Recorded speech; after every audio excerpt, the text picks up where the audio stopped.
ابو لہب ابو جہل سے لے کے دجال تک الکفر ملت واحدہ، کفر ختم کرنے کی کوشش کرے گا، اپنے منہوں کی پھونکوں سے اس چراغ کو بجھانے کی کوشش کرے گا۔ یہ چراغ کبھی آپ کو جھلملاتا ہوا بھی دکھائی دے گا، لیکن یہ بات ذہن میں رکھ لو کہ واللہ متم نورہ، اللہ اس نور کا اتمام کرے گا۔ اللہ اکبر، ولو کرہ الکافرون، کافروں کا سب کچھ ڈوب جائے، اتنا سرمایہ لگایا، مسلمان پھر اوپر گئے۔ منگولوں نے کیا کچھ نہیں کیا تھا، بغداد کو اجاڑ کے رکھ دیا، دریائے دجلہ کا بند توڑ دیا، انسانی کھوپڑیوں کے مینار تعمیر کیے گئے، 1.25 لاکھ لاشیں تہ خانوں سے ہم نے نکالی، اور کوئی نہیں کہتا تھا کہ مسلمان اب دوبارہ اٹھ پائیں گے۔ لیکن ہے یا یورش تاتار کے افسانے سے، پاسباں کعبے کو مل گئے صنم خانے سے۔ ان اللہ یؤید ھذا الدین بید الرجل الفاجر، اللہ برے لوگوں سے بھی اس دین کا کام لے لیتا ہے۔ واللہ متم نورہ، وہ اس نور کو ہر صورت میں پورا کر کے دکھائے گا۔ یقین کا چراغ ہمارے ہاتھ میں تھما دیا، یہ چراغ کبھی بھی آپ کے ہاتھ سے نہیں چھوٹنا چاہیے کہ دین غالب ہوگا۔ والذی ارسل رسولہ بالھدی ودین الحق لیظہرہ علی الدین کلہ، اللہ تعالیٰ نے رسول کو حق اور ہدایت کے ساتھ مبعوث اس لیے کیا ہے کہ تمام ادیان پر دین اسلام کو غالب کرے گا۔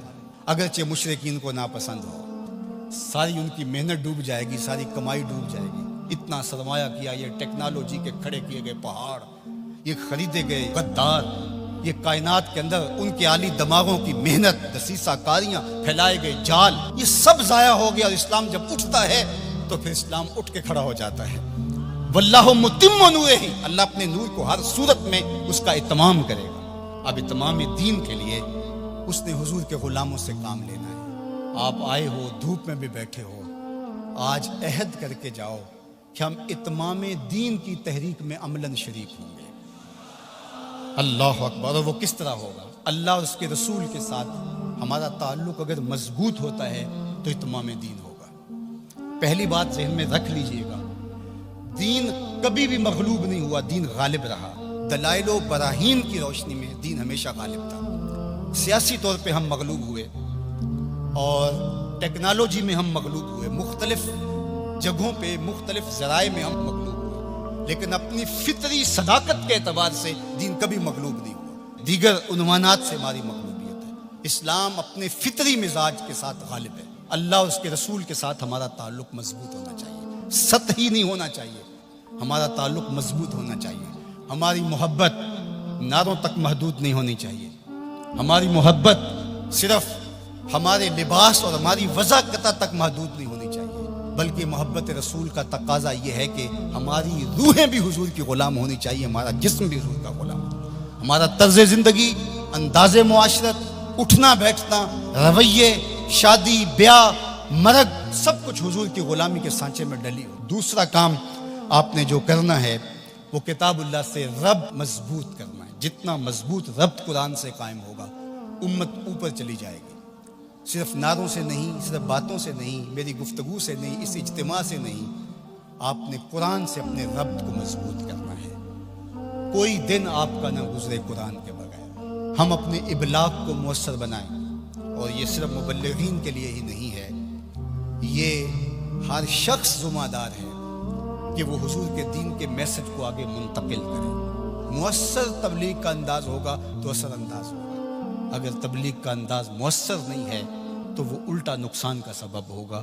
اخلاق و کردار کی خوبصورتی ہر صورت کے اندر اس امت کو حاصل کرنی ہوگی۔ امت گر جائے، امت عروج پہ ہو، جس صورت کے اندر بھی ہے، اپنی گفتگو کو، اپنے طرز زندگی کو، اپنے انداز معاشرت کو خوبصورت رکھیں گے اور ہمارا کردار بتائے گا کہ ہم حضور کے غلام ہیں، تو ہم چاہے ایک ہی فرد ہوں گے تو اس پیغام کو لے کر آگے بڑھ جائیں گے، لیکن لاکھوں بھی ہوں گے لیکن بدتمیز ہوں گے کردار کے اعتبار سے، رویوں کے اعتبار سے، اخلاقیات کے اعتبار سے، تو پھر کچھ بھی نہیں ہوگا۔ ہم ایک جھاگ کی طرح ہوں گے۔ تعلیم کا نظم امتوں کو کھڑا کرتا ہے، اور تعلیم کے ذریعے سے قومیں آگے بڑھتی ہیں، اور جہالت ہی قوموں کی بربادی کا سبب اور ذریعہ ہوتا ہے۔ اسی لیے ادارۃ المصطفیٰ نے اس سیکٹر کے اندر خاص طور پہ اپنے کام کو آگے بڑھانے کا آغاز کیا ہے، اس لیے کہ منبر و محراب کو اگر صالح افراد نصیب ہو جائیں جو دین کی روح کے مطابق ان تک پیغام پہنچا سکے تو یہ امت کھڑا ہوتے ہوئے دیر نہیں لگے گی۔ اسی طرح دوسرا کردار والدین کا ہے، تیسرا کردار معلمین کا ہے۔ امت سازی کے عمل میں یہ تین کردار انتہائی اہم ہیں، اور چوتھا کردار دور موجود کے اندر میڈیا کا ہے، جس سے ہم سر دست کوئی توقع نہیں رکھ سکتے، لیکن یہ تین کردار جو ہیں یہ انتہائی اہم ہیں، ان کرداروں کو ہمیں سنبھالنا پڑے گا۔ غلبہ دین کا شوق جنون کی حد تک ہمارے سینے میں موجود ہونا چاہیے، لیکن یہ بات ذہن میں رکھے کہ اگر ہم یہ نہیں کر پاتے تو ہمارے ذمے نہیں ہے، ہمارے ذمے جو ہے وہ کوشش اور محنت کرنا ہے۔ جب انسان یہ طے کر لیتا ہے کہ یہ میں نے کرنا ہی کرنا ہے اور وہ نہیں ہو پاتا تو وہ مایوس ہو جاتا ہے۔ اس لیے غلبہ اگر ہو جاتا ہے تو یہ بہت اچھی بات ہے، بلکہ میں نے یہ بات کئی دفعہ کہی ہے کہ ہمارا کام صفیں سیدھی کرنا ہے، اللہ امام کو بھیج دے گا۔ لیکن خود اگر ہم کہیں کہ ہم امام بن کے بھی ہم نے بیٹھنا ہے تو پھر گھر کا راستہ بھول گئے، ہم گھر جانے کی جلدی میں پھر ہم راستہ بھول جائیں گے۔ ادارۃ المصطفیٰ ایک مربوط فکر کا نام ہے، اس کے طے شدہ اہداف ہیں، لیکن یہ بات ذہن میں رکھیے گا کہ ہم ایک طوفان سینے میں رکھنے کے باوجود ایسی جلد بازی کبھی نہیں کریں گے جس سے ہمارا راستہ کھوٹا ہو جائے۔ ہم سمجھتے ہیں، اور اس وقت جو دکھ پھیلے ہوئے ہیں، امت جس درد میں مبتلا ہے، ایک وقت تھا اس زمانے میں ہم بھی کہتے تھے کوئی شہر دے لوگ بھی ظالم نے، کوئی سانو مرن دا شوق بھی ہے، وہ شوق فراواں مرنے کا سینے میں موجود ہے۔ لیکن آج میں یہ بھی کہنا چاہوں گا کہ اے اشک آہستہ بریز کہ غم زیادست، اے آنسو ہولے ہولے برسو غم زیادہ ہیں، اے شمع آہستہ بسوز کہ شب دراز است۔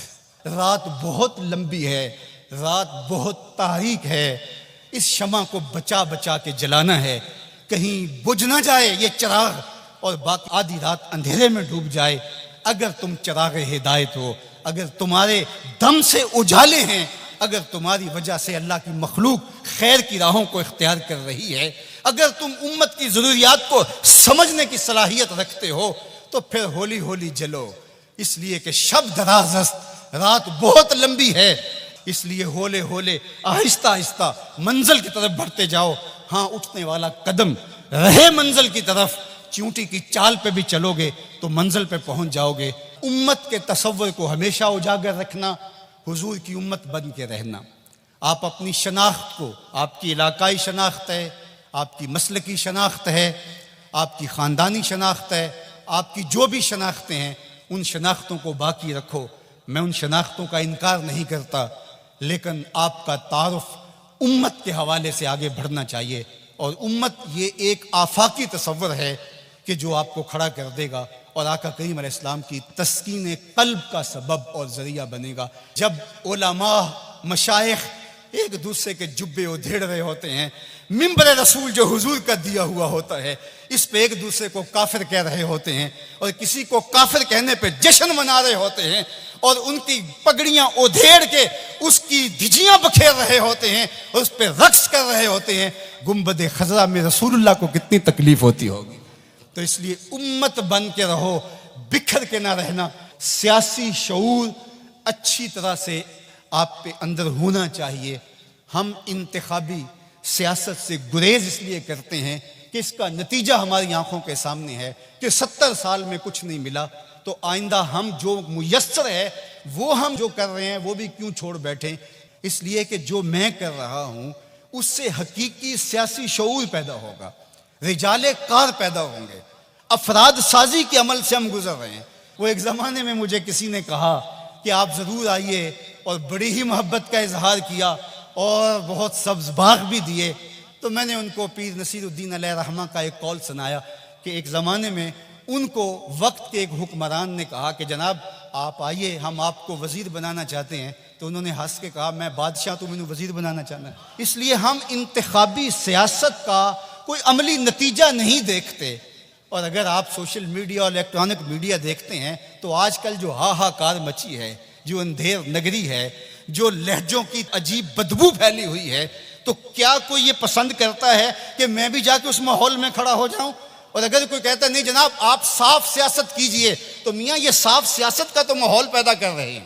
یہ رجال کار ہی تو پیدا کر رہے ہیں، باقی یہ آرزو کہ آپ آئیں، میاں میری یہ آرزو نہیں ہے کہ میں آؤں، وہ ماحول پیدا کرنا چاہتا ہوں کہ کوئی آئے، اس کے لیے کوئی بنیادیں تو کھود جائے، کوئی راستے کے اندر سے پتھر تو ہٹا دے۔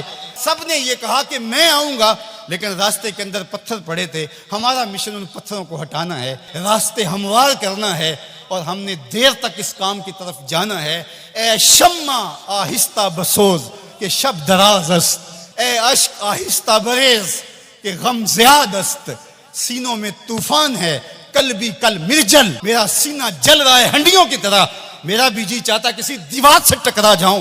ان حالات میں کیا کوئی دیکھ سکتا ہے کہ رسول اللہ کی امت کاٹی جا رہی ہو، بچے ذبح کیے جا رہے ہو فلسطین میں، کشمیر میں، لیکن کیا اس کا علاج میرے پاس سیاست کے میدان میں چھلانگ لگا دینی ہے، جہاں ٹانگیں تڑوا بیٹھوں اور جو میسر ہے وہ بھی نہ کر سکوں؟ میں جو کرتا ہوں میں شعوری طور پہ کھڑا ہوں، میں جہاں کھڑا ہوں دلیل سے کھڑا ہوں، میں جہاں کھڑا ہوں میں پورے تیقن کے ساتھ کھڑا ہوں، منزل اور ہدف میری نگاہوں کے سامنے ہے، میں آہستہ آہستہ بڑھتا چلا جاتا ہوں، لیکن منزل کی طرف میری سیدھ ہے۔ ہمارا نرم رو قاصد پیام زندگی لایا، ہمارا نرم رو قاصد پیام زندگی لایا، خبر دیتی تھی جن کو بجلیاں وہ بے خبر نکلے۔ تو ہم بجلی کی طرح کوند کر کے ہم شعلہ نہیں بنیں گے، ہم شمع بنیں گے۔ لوگ کہتے ہیں شعلہ بن جاؤ، شعلہ بننا بھی یہ آگ کا مزاج ہے، اور شمع بننا بھی آگ کا مزاج ہے، لیکن ہم شعلہ بننے کا مزاج نہیں رکھتے، ہم شمع بننے کا مزاج رکھتے ہیں۔ اے شمع آہستہ بسوز کہ شب دراز است، اے اشک آہستہ بریز کہ غم زیاد است۔